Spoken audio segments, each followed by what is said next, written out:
Hey guys, what's up? It's Trevor, AC with Ace Group Real Estate. I want to take a few minutes and go over last month's numbers. Here's kind of where we're at in the market. So whenever I go over numbers or talk about the market, it's always to look at the objective data, right? There's always going to be like opinions on where we're going in the future, but objectively we can look behind us and say like, hey, this is the best data that we have. Okay. So here's what I got. Here's where we are in 2024 versus 2023. So this time last year, we're actually up. We have a few new listings compared to this time last year, but look at pending sales. Those are down slightly.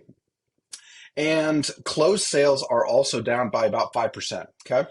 So days on market are coming down a little bit. That just means that the market may be heating up a little bit, but I don't know that this is enough. 3 days out of 50, I don't know is enough to say that the market's really, really moving.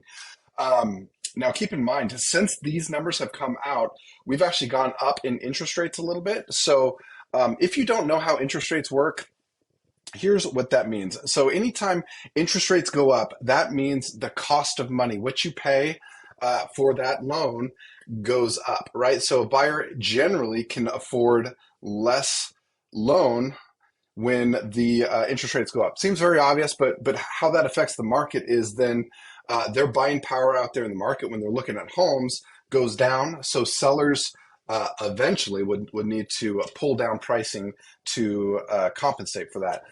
It's weird. We haven't seen that as much. We actually expected it a little bit more, but there's been some elasticity or resistance, I guess, to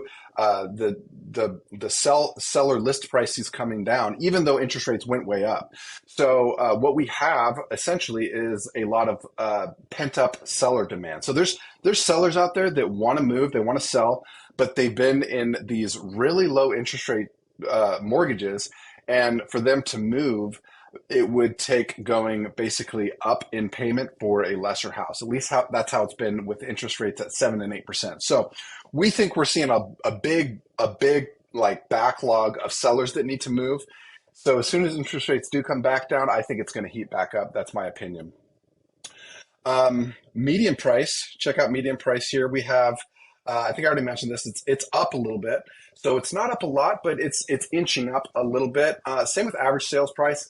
Difference between average sales price and median sales price is if you took 5,000 transactions, 2,500. The very middle one would be your median sales price, right? And the average sales price is if you took them all and then divided them by however many there were, that's your average sales price. So one or two big ones can actually throw off the average.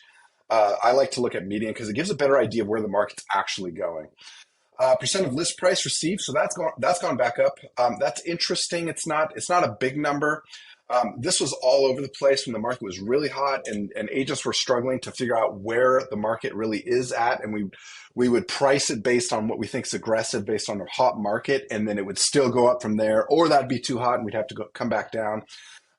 So keep an eye on that. I think that's pretty close. It's showing that agents are able to wrap their head around where the market's at, and it indicates to me that the market is, even though it might be appreciating still, it's leveling and becoming more stable.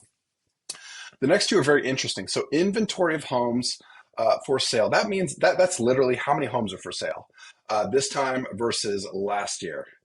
And I don't know why that just did that, but here I'm just going to delete that. So you can see that the inventory has gone down significantly. Now, this is a significant drop. From this time last year, there's 20% less homes on the market.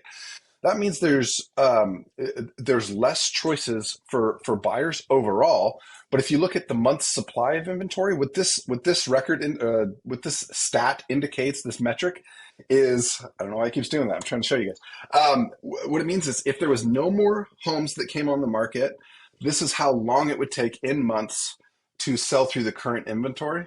And it's exactly the same as it was this time last year. So the rate at which homes are selling is the same. There's just way less homes on the market. So if you're a buyer, that's probably okay. You have less to choose from, but you also have less.